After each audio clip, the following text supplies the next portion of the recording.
सुनेची बाजू. लेखन आणि सादरीकरण मंजिरी कारेकर. अंकिताने घाईघाईने पॅकिंग केली. बॅगेत स्वतःचे आणि चिंटूचे कपडे भरले. गॅस, फॅन आणि नळ बंद आहे ना याचीच फक्त खात्री करून घेतली. बाकी काही गोष्टी उघड्या बंद राहिल्या असतील तर प्रथमेश ऑफिसमधून आल्यानंतर पाहून घेतील याची तिला खात्री होती. तिने लगेचच कॅब बुक केली. तोपर्यंत तिच्या मोबाईलची रिंग पुन्हा एकदा वाजली. पुन्हा एकदा आईचा मोबाईलवर फोन आला. लवकर ये ना गं अंकिता, मला कसं तरी होतंय. चक्कर येतेय. असं वाटतंय की माझा श्वासच बंद पडतोय. प्लीज लवकर ये. आले आले आई, 15-20 मिनिटात पोहोचते मी. तू नको काळजी करूस. डॉक्टरांना फोन केलास का? अंकिताने विचारलं. अगं डॉक्टर काय करणार आहेत? ही नालायक बाई माझ्या उरावर बसली आहे. त्याला कोण काय करणार? तू आलीस की मला बरं वाटेल. मला खूप काही सांगायचंय, बोलायचंय. सगळे निर्णय घेऊन टाकायचेत एकदा. आई तावातावाने बोलत होती. टॅक्सीत बसल्या बसल्या अंकिताने प्रथमेशला मेसेज टाकून दिला. आईकडे चाललंय. घरी काहीतरी भांडण झालंय. आई टेन्शनमध्ये आहे. तुला जमल्यास तूही तिकडेच ये. आणि जर उशीर होणार असेल तर मात्र डायरेक्ट घरी जा. आज शनिवार म्हणून प्रथमेशने विकेंडचा मस्त प्लॅन केला होता. बरेच दिवस ताईला भेटणं झालं नव्हतं. त्यामुळे 2 दिवस ताईकडे कर्जतला जाऊन यावं असा त्याचा विचार होता. पण अंकिताचा मेसेज वाचून त्याचा हिरमोड झाला. खरं तर त्याला अंकिताचा राग आला होता. अंकिताचं हे नेहमीचंच झालंय. काही सांगायची पद्धत नाही, विचारायची रीत नाही. मनात आलं की सरळ उठून आईकडे जायचं.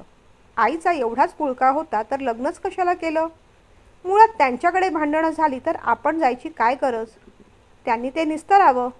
जरा काही खुट्ट झालं की लगेच लेकीला बोलावून घ्यायचं. पण याने आणखीनच प्रॉब्लेम्स वाढणार नाहीत का?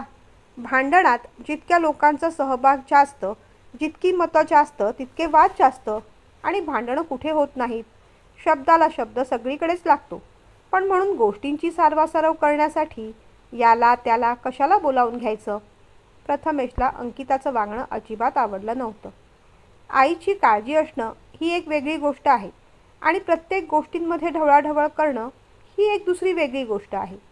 एक दिवस हे सगळं आपल्याच अंगलट येईल ही गोष्ट अंकिताला कळत कशी नाही. पण तिला काही सांगायला गेलो तर कशी कशी म्हणेल. लग्न झालं म्हणजे मुलीची जबाबदारी संपली असं नाही. आपली आई सुखात आहे ना हे पाहणं मुलीचंच कर्तव्य असतं. माझी आई तर खूपच स्पेशल आहे. आपल्या चिंटूला तिनेच सांभाळलंय, मोठं केलंय. पण प्रत्येक गोष्टीला 2 बाजू असतात आणि प्रत्येक नात्याला काही मर्यादा असतात. या गोष्टीचं देखील भान ठेवायला नको का? खरं तर कोणत्याही 2 व्यक्तींमध्ये जेव्हा वाद होतो तेव्हा तो वाद त्या 2 व्यक्तींनीच शांतपणे बसून सोडवला पाहिजे. तिसऱ्याने मध्यस्थी जरी केली तरी ती लुडबुडच होते. कारण पार्शालिटी किंवा पक्षपातीपणा न करता प्रश्न सोडवणं जवळच्या नात्यांमध्ये तरी सोपं नसतं. बऱ्याचदा असंही होतं की ज्या 2 व्यक्ती भांडत असतात कालांतराने त्या व्यक्ती गोड होतात. म्हणजे त्यांना व्हावंच लागतं. आणि भांडण सोडवणारा अधिक उण शब्द बोलल्यामुळे वाईट होतो.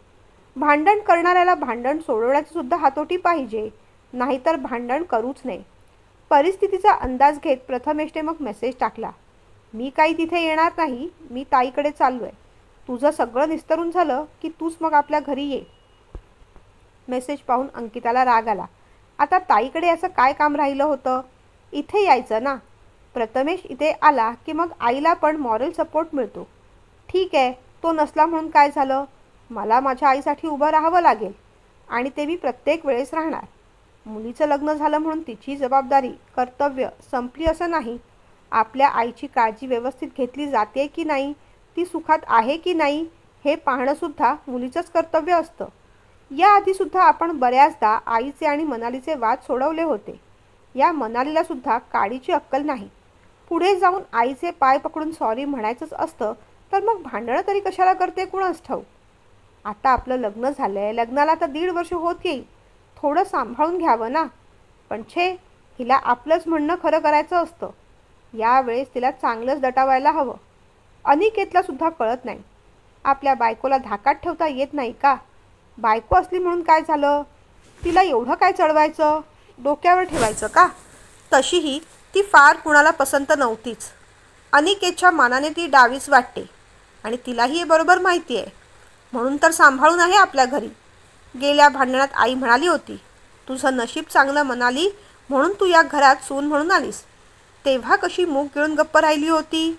शेवटी काय, सासरी कसं नांदायचं याचे धडेसुद्धा आई वडिलांनीच द्यायला हवे. आई वडिलांचे संस्कार असतात तसे. असो, आता जाऊन पाहते ना मी. अंकिताने ड्रायव्हरला पैसे दिले आणि ती लिफ्टमध्ये चढली. छोट्या चिंटूचं बडबडणं चालू होतं.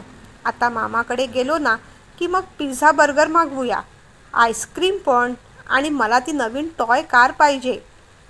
हो रे, सगळं मागव, तुला जे काही पाहिजे ते मागव. मामाला सांग, तो देईल मागवून. अंकिताने बेल वाजवली तसा अनिकेतने दरवाजा उघडला. काय रे, आज घरी कसा? आत येत अंकिताने विचारलं. अगं ताई, बरं झालं तू आलीस. आज संध्याकाळी मला ऑफिसच्या कामासाठी बँगलोरला जायचं आहे, त्यामुळे ऑफिसमधून थोडा लवकर आलो. पण घरी पाहतो तर काय, घराचं पाणीपत झालं नुसतं. मनाली आणि आईमध्ये चांगलंच पेटलं आहे. आता तू आली आहेस ना, आईला आणि मनालीला तूच समजावून सांग. अनिकेत म्हणाला. अरे पण वाद झाला कशावरून? अगं घर रिनोव्हेट करायला काढणार म्हणून सामानाची बांधाबांध चालू होती. अडगळ नको म्हणून मनालीने काही वस्तू भंगारात विकल्या, काही टाकून दिल्या. त्यावरून आई तिला खूप काही बोलली आणि मग तिनेही प्रत्युत्तर केलं. शब्दाला शब्द वाढला आणि भांडण झालं. अनिकेत एवढं बोलेपर्यंत पिंटू आजी आजी चिंटू आजी आजी असं म्हणत आत गेला होता आणि सुमतीताई नातवाचा हात धरून डोळ्याला पदर लावत बाहेर आल्या. आईची ती अवस्था पाहून लेकीचा जीव एकदम गलबलला. अगं आई, काय झालं तुला? ही काय अवस्था करून घेतली आहेस? आईच्या खांद्यावर हात टाकत तिला सोफ्यावर बसवत अंकिताने विचारलं. काय सांगू बाळा, घरात जगणं नकोसं केलं यांनी. अगं घराची डागडुजी काय करायला घेतली तर हिने माझ्या सगळ्याच वस्तू घराबाहेर काढल्या. माझ्या साड्या, भांडी, डबे, पुस्तकं, बॅगा सगळं भंगारात टाकायला चालली होती. महाशहाणी कुठली. मग म्हटलं यातली एकही वस्तू बाहेर टाकायची नाही. तशीच वेळ आली तर तू घराबाहेर निघ. त्याच्यावरून माझ्या अंगावर फिसकारली ना. मला म्हणाली, तुमच्या मुलाचा हात धरून पळून आलेली नाही मी. आई बाबांनी रितसर लग्न करून पाठवलंय मला. भांडण झालं तर सतत काय, तू घराबाहेर जा, माहेरी निघून जा असं म्हणता. आणि मग मला वाटेल तशी बोलली ग.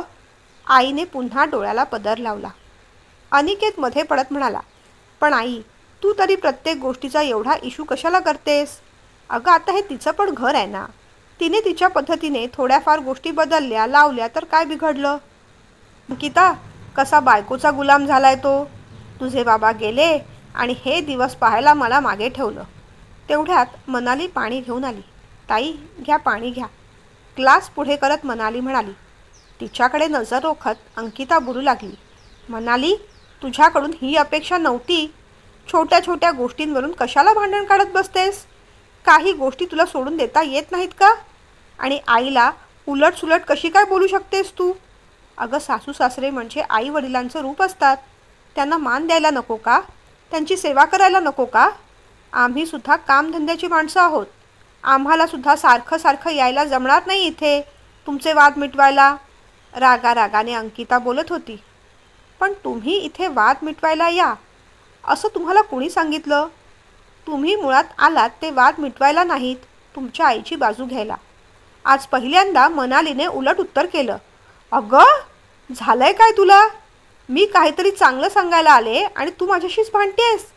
माझ्याशी असं वागतेस तर आईशी कशी वागत असशील याची कल्पनासुद्धा करवत नाही मला. नेमका वाद झाला तरी कशावरून? अंकिताने विचारलं.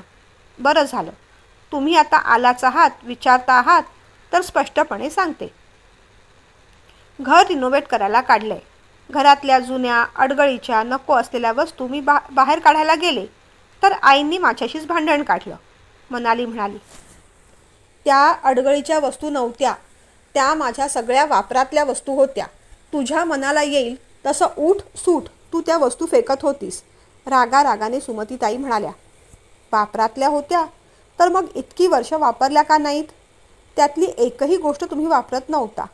मी मागे म्हटलंही होतं, त्यातली काही भांडी आपण वापरायला काढू, निदान त्याचा वापर होईल. पण तुम्ही ती वापरू दिली नाही. पाहुणे आले की आपण मग बाहेर काढूया असं सांगून संपूर्ण बेड कपाट त्या भांड्यांनी तुम्ही भरून ठेवलं. त्यातल्या काही भांड्यांना आता चिरा पडल्यात, काहींना गंज लागलाय. 1.5 वर्षात आपल्या घरात 4 वेळेसुद्धा पाहुणे आले नाहीत. जेव्हा कुणी मोठा ग्रुप जेवायला आला तेव्हा आपण बाहेरच्या विकतच्या प्लेट्सच मागवल्या. पूर्वी गोष्ट वेगळी होती. पाहुणे मंडळी फार यायची. जेवणाच्या पंगती उठायच्या तेव्हा ताट, वाट्या, पेले, चमचे, ग्लास सगळं स्टीलचं लागायचं. पण आता एकूण परिस्थिती तशी नाही. एकतर कोण कुणाकडे जात नाही आणि गेलंच तर जेवायला थांबत नाही. त्यातूनही जवळचं कोणी थांबलंच तर आपण डिस्पोजेबल प्लेट्स वापरतो. कारण प्रत्येकाला अलीकडे माहिती आहे की या घरातल्या गृहिणी ऑफिसला जातात म्हणून स्टीलच्या भांड्यामध्ये जेवण नाही वाढलं म्हणून कुणालाही आजकाल राग येत नाही. माझं एवढंच म्हणणं आहे की ज्या वस्तू खराब झाल्या आहेत त्या भंगारात काढा, ज्या चांगल्या आहेत पण आपण ज्या वापरत नाही त्या कुणाला तरी खराब होण्याआधी देऊन टाका. हो, त्यातल्या त्यात काही आठवणीच्या वस्तू असतात ना, मी समजते तेवढं. काही वस्तू सांभाळण्यासाठी असतात, काही वापरण्यासाठी असतात, पण तुम्ही त्या नीट सांभाळतही नाहीत आणि वापरूही देत नाही. माझ्या लग्नात आलेला फूड प्रोसेसर मला खरं तर वापरायचा होता, पण जागा नाही म्हणून तुम्ही ताईंना देऊन टाकलात तो चक्क. अनेक काचेचे सेट माझ्या आईबाबांनी हौसेने मला दिले होते जे मला वापरायचे होते, पण जागा नाही, तुटतील, फुटतील म्हणून तुम्ही नातेवाईकांच्या लग्नात गिफ्ट म्हणून देऊन टाकलेत. हे पहा, जसा संसार तुमचा आहे तसं तो माझाही आहे. 1.5 वर्ष मी काही बोलले नाही. जेव्हा जेव्हा भांडण झालं तेव्हा कित्येकदा माझी चूक नसूनही मी नमतं घेतलं, तुम्हाला सॉरी म्हटलं. पण यापुढे हे शक्य नाही. आता सगळ्यांनीच हे समजायला हवं. स्वयंपाकघरात सगळं काम मीच करते. आईंना आताशी होत नाही. त्यांनी ओढून ताणून करावं अशी माझी अपेक्षाही नाही. पण आता घर रिनोव्हेट करून घेणार ते मला सोयीस्कर पडावं म्हणून मला लागतील तशा वस्तू मी आता घरी घेणार आणि ठेवणार. पहिल्यांदा मी प्रेमाने सांगून पाहिलं की सगळे फुटके कप, तुटकी भांडी आपण काढून टाकू, पण माझं बोलणं त्यांना आवडलं नाही आणि मग माझाही नाईलाज झाला. जी गोष्ट भांड्यांची तीच गोष्ट कपड्यांची. आईंनी जुन्या साड्या बोचक्यात भरून कपाटावर ठेवल्या आहेत. का तर त्याच्या गोधड्या शिवायला. आजकाल गोधड्या कोण वापरतं? मुळात आपल्याकडे खाली कुणी झोपतच नाही. सगळेच जण बेडवर झोपतात. मग त्या गोधड्या शिवून वापरणार तरी कोण? एखादी चांगली साडी खरंच आपल्या आवडीची असते, त्याची एखादी वस्तू बनवायला हरकत नाही, पण तीही कधीतरी फाटणारच ना. त्याच्यापेक्षा ती चांगली असतानाच कुणाला तरी देऊन टाका. घरात फाटके तुटके कपडे ठेवायचे, मग घर रिनोव्हेट करून फायदा तरी काय? घराचं गोडाऊन करून ठेवण्यात काय अर्थ आहे? आज मनाली देखील भडकली होती. बघितलंस ना अंकिता, कशी उलटसुलट बोलते ते. माझे कपडे फाटके तुटके आणि हिचे मात्र सगळे चांगले. सुमतीताई म्हणाल्या, तसं नाही आई, माझे सुद्धा अनेक ड्रेस, अनीचे अनेक शर्ट्स काढलेत मी, पण तुम्ही मोकळ्या मनाने कोणत्या गोष्टी पाहतच नाहीत. अहो, तुमच्या कपाटात जागा झाली तर तुम्हाला 4 चांगल्या नवीन गोष्टी घेता येतील. यात मी चुकीचं काय बोलले? समजावत मनाली म्हणाली, तू कधी काही चुकतेस का? तूच तेवढी शहाणी म्हणून तर पुस्तकंसुद्धा विकायला निघाली आहेस. तावातावाने सुमतीताई पुन्हा रागावून म्हणाल्या, आई, जवळजवळ 50-60 रेसिपीची पुस्तकं आहेत. त्यातून अनेक फाटलेली आहेत, काही फार जुनी आहेत. मला सांगा, या 50-60 पुस्तकातल्या रेसिपीपैकी तुम्ही किती बनवू शकलात? एकही नाही. फक्त त्या पुस्तकांनी जागा व्यापली आहे. अहो, आजकाल इंटरनेटवर सगळ्या रेसिपी अगदी पारंपरिकपासून मॉडर्न रेसिपीपर्यंत अवेलेबल असतात. मग घरात जिकडे तिकडे पुस्तकं, तीही फाटकी तुटकी पुस्तकं ठेवण्यात काय अर्थ आहे? जी महत्त्वाची आहेत, वाचण्याजोगी आहेत, ती जरूर ठेवा. पण एवढी पुस्तकं जमवून जर आपण ती वाचू शकत नसू तर उपयोग काय? त्यापेक्षा एक छान छोटंसं पुस्तकांचं कपाट घेऊया. जी पुस्तकं चांगली आहेत, वाचनीय आहेत, महत्त्वाची आहेत, तुम्हाला मनापासून आवडतात ती पुस्तकं त्यात ठेवा आणि आवर्जून वाचा. जर मी असं सांगितलं तर त्यात माझं काय चुकलं? अंकिताने नणंदेकडे पाहून विचारलं. हे बघ, मला फार शिकवू नकोस. काल आली आहेस तू या घरात. उठ माझ्या वस्तू फेकायच्या नाहीत, समजलं ना? रागारागाने सुमतीताई सुनेला म्हणाल्या. हो ना, अगं जुनं ते सोनं असतं. उठ अशा सगळ्या वस्तू फेकून देऊ नकोस बाई, जपायला शिक. अंकिताने सुद्धा यावेळेस आईला पाठिंबा देत मनालीलाच समजावलं. ताई, श्रीखंडाचे डबे, तुपाच्या बरण्या, बिस्लेरी पाण्याच्या बाटल्या, आईस्क्रीमचे चमचे, ॲल्युमिनियमची जुनी भांडी, याने अख्खा ड्रम भरलाय आणि माळाही. प्लास्टिक आणि ॲल्युमिनियम आपण वापरत नाही, मग ते ठेवून काय उपयोग? अहो, जसं जमेल तशा छोट्या काचेच्या बरण्या, स्टीलचे डबे आणलेत मी. आणि तुम्ही म्हणताय जुनं ते सोनं. पण मग खरंच तुम्हाला जर हे सोनं हवं असेल तर घेऊन जा खुशाल. म्हणजे ते सोनं फेकल्याचं आईला वाईटही वाटणार नाही आणि ते सगळं सोनं मिळाल्याचा तुम्हालाही आनंद होईल. वाईट वाटून घेऊ नका, पण प्रत्येक वेळेस चुकीच्या गोष्टींना पाठिंबा देत जाऊ नका ताई. खरं सांगा, तुमच्याकडे तुम्ही प्लास्टिकचे डबे, ॲल्युमिनियमची जुनी भांडी वापरता का हो? तुमच्या सासूबाईंच्या जुन्या साड्या, फाटक्या गोधड्या अशाच तुम्ही सांभाळून ठेवल्या आहेत का? मागे तर मला वाटतं तुमच्या सासऱ्यांचं जुनं हार्मोनियमसुद्धा तुम्ही देऊन टाकलं. मग हे सगळे रूल्स मलाच कशाला? शांतपणे मनालीने विचारलं. अगं ए बाई, आता माझ्यावर येऊ नकोस हां. ज्याचं करावं भलं तो म्हणतो माझंच खरं. एवढी पायपीट करून हे ऐकायला आले नाही मी इथे. अंकिताचा आवाज आता चढला होता. मग नेमकं कशाला आला तिथे? मनालीने विचारलं. बघितलंस ना अंकिता, किती आगाऊ आहे ती. तिला आपण नको आहेत ग. तिला तिच्या माहेरच्या मंडळीची भर करायची आहे. तिची आई तिला काहीतरी पडवत असते आणि ही तसंच वागते. सुमतीताई रागारागाने बोलत होत्या. अंकिता, तुला सांगते ना, सकाळी मला ही काय काय म्हणाली माहिती आहे? माझी आई 4 दिवसांसाठी इथे येऊन राहणार आहे, तर तुम्ही अंकिताताईंकडे जाऊन राहा म्हणून. म्हणजे माझ्या घरात मीच उपरी झाले. आईचं ते बोलणं ऐकून आता अंकिताला भयंकर राग आला. आता मात्र हद्द झाली म्हणाली. असं बोलायची तुझी हिंमतच कशी झाली? आणि अनिकेत, हे सगळं तू ऐकून घेतलंस? खरंच बायकोचा बैल झालायस तू. तुझ्या आईला तुझ्यासमोर तुझी बायको घरातून बाहेर जा असं सांगते आणि तू मात्र निमूटपणे सगळं ऐकून घेतोस. दुसरं कोणी असतं ना तर. अंकिता रागारागाने बोलत होती. तर काय ताई, हेच ना की 2 कानाखाली वाजवून तिला गप्प केलं असतं म्हणून. पण ताई, तू कधी मनालीची बाजू समजून घेतली आहेस का? प्रत्येक वेळ जेव्हा जेव्हा भांडण होतं तेव्हा तेव्हा मी तिलाच गप्प राहायला सांगतो. बऱ्याचदा काही गोष्टी तिलाही बोलायच्या असतात आणि बऱ्याचदा त्या बरोबरही असतात. पण मी तिला रिक्वेस्ट करतो की त्या गोष्टी आईकडे तू बोलू नकोस. उगीच तिचं मन दुखावलं जाईल. खरं तर तू आईला समजवायला हवंस, पण तू मात्र उलट आम्हा दोघांना दोष देऊन मोकळी झालीस. प्रत्येक वेळेस माझं मरण होतं ताई. आईला गप्प राहा म्हणून सांगू शकत नाही आणि बरोबर असून देखील मनालीला गप्प करतो तेव्हा माझं मन मलाच खातं. अशा वेळेस मी काय करावं? मला सांग. अशा वेळेस प्रथमेश भाऊजी काय करतात? आज भाऊ देखील चिडलाय पाहून मग अंकिता शांत झाली. अरे, तसं म्हणायचं नव्हतं मला, पण कितीही राग आला तरी आईला जा असं म्हणणं कितपत योग्य आहे? अंकिताने विचारलं. त्याचं उत्तर मी देते ताई, कारण तुम्हाला फक्त अर्धीच बाजू माहिती आहे. आई म्हणाल्या की मी त्यांना म्हटलं की 4 दिवस तुम्ही अंकिताताईंकडे जा म्हणून. खरंच एवढंच घडलं होतं आई? त्याआधी काहीच झालं नव्हतं? खरं सांगा. मी सांगते ताई काय घडलं ते. आमचं भांडण मुळात याच गोष्टीवरून झालं. सकाळी माझ्या आईचा फोन आला. माझ्या चुलत बहिणीचं लग्न इथे मुंबईत आहे. आई बाबा 4 दिवसांसाठी मुंबईला येणार आहेत. तशी काकांनी एका हॉलमध्ये सगळ्यांची व्यवस्था केली आहे. पण मीच आईबाबांना म्हटलं की 4 दिवस आपल्याच घरी या. माझे आईबाबा गावी असतात. 6-6 महिने माझी त्यांच्याशी भेट होत नाही. मला त्यांना भेटावंसं वाटतं, त्यांनाही मला पाहावंसं वाटतं. मग 4 दिवस ते इथे येऊन राहिलं तर काय बिघडलं? आईंना जेव्हा मी हे सांगितलं तेव्हा त्या चटकन म्हणाल्या, आपल्या घरात जागा नाही, त्यांची व्यवस्था त्यांना दुसरीकडे करायला सांग. म्हणजे मी सगळ्यांसाठी राबायचं. पण माझे आई वडील 4 दिवस आले तर तुम्हाला ॲडजस्ट करायला नको? हे कसं चालेल? मागे 2दा आईंची तब्येत बिघडली म्हणून माझं माहेरी जाणं मी कॅन्सल केलं.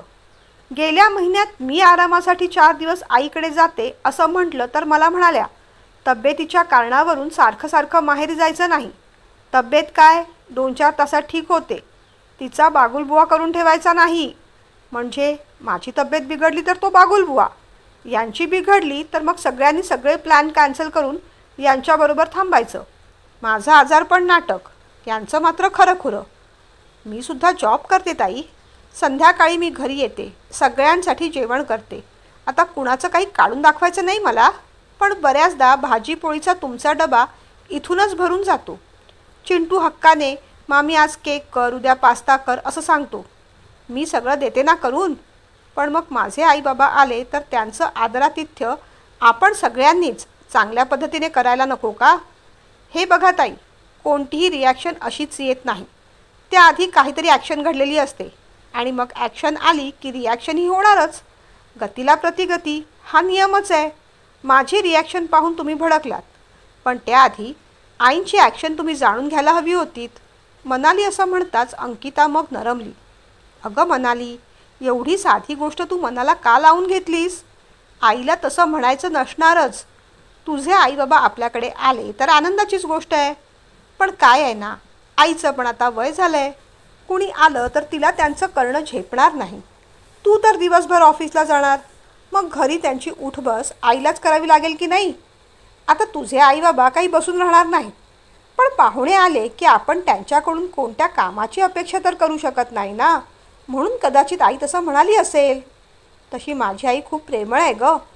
राग मानू नकोस, पण एक गोष्ट सांगते, मोठ्या बहिणीच्या अधिकाराने सांगते. तुझ्यापेक्षा जास्त पावसाळे पाहिले आहेत, जास्त संसार केला आहे म्हणून सांगते. आपल्या मुलींचं ना हे असंच असतं. सासर आणि माहेर या दोन टोकांमध्ये आपलं आयुष्य नेहमीच असं हिंदकळे घेत राहतं.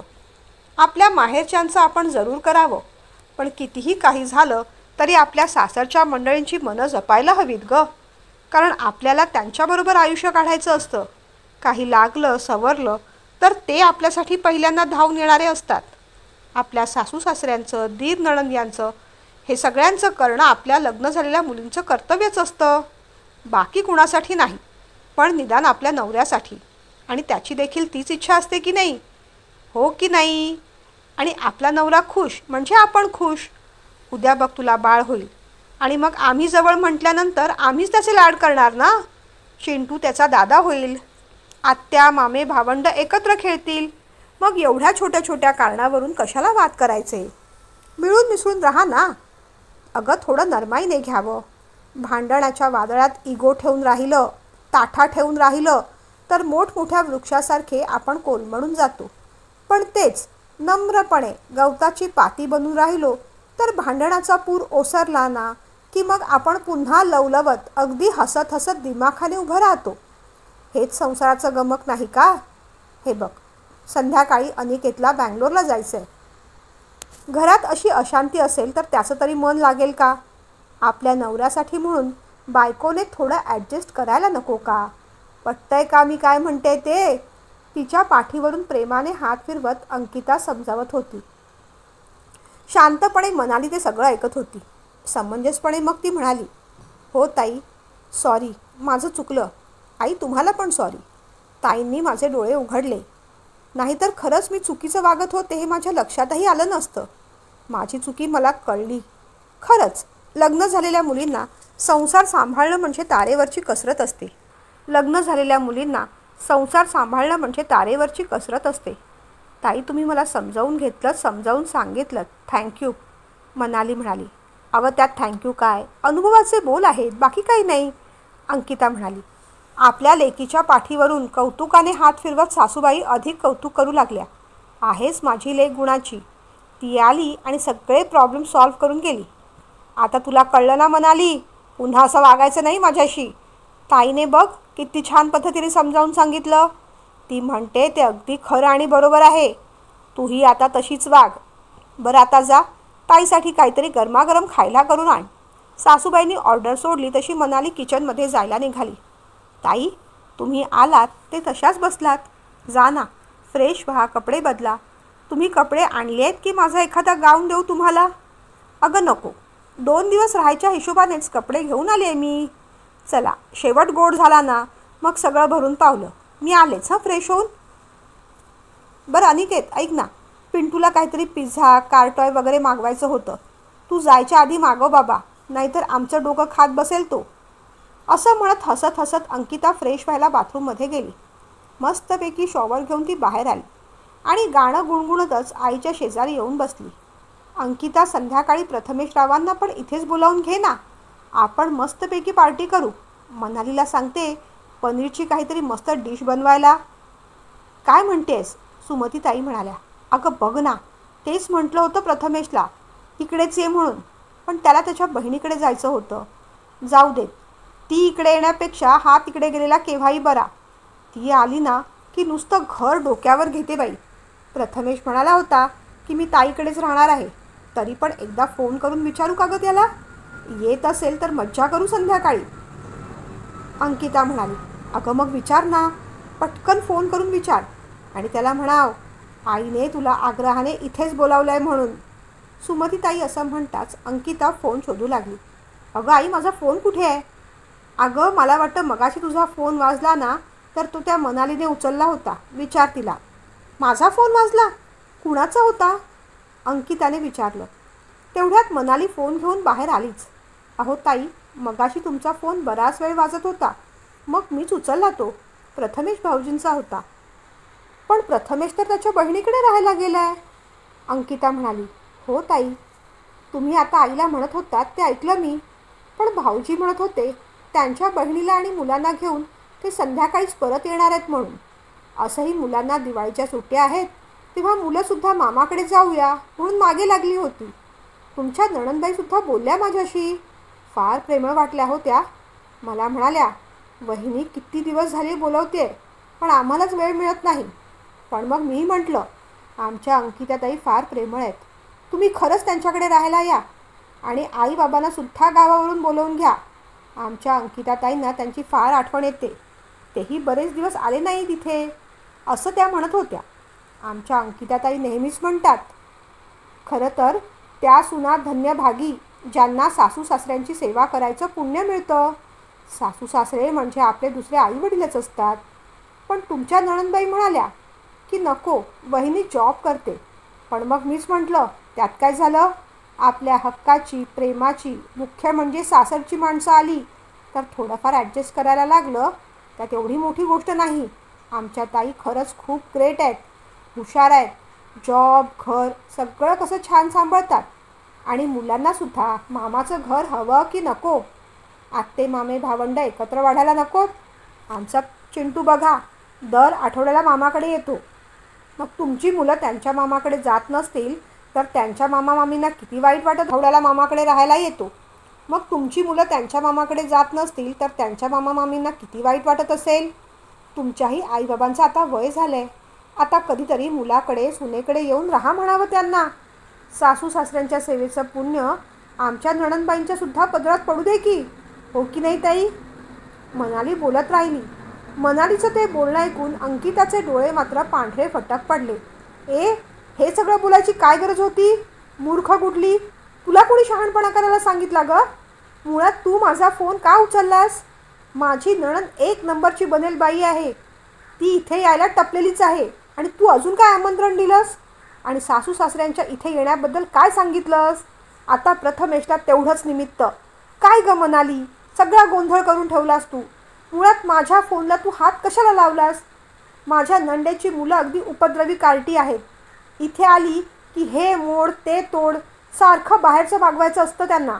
आणि आता सासू सासरे आले की 4 महिने हलणार नाही तिथून. नको ते उपद्व्याप कुणी करायला सांगितले होते तुला? मुळात तू माझा फोन का उचललास? कशाला हात लावलास माझ्या फोनला? शी, सगळा मूड घालवलास. दे माझा फोन इकडे. आता प्रथमेशला काहीतरी कारण सांगून हे सगळे प्लॅन मला थांबवावे लागतील. अंकिता जाम भडकली. पण मनालीने फोन काही दिला नाही. शांतपणे हसत ती अंकिताकडे पाहत राहिली. आता काय झालं ताई? सासू सासरे, नणंद, तिची मुलं येणार या कल्पनेनेच तुमची एवढी चिडचिड झाली.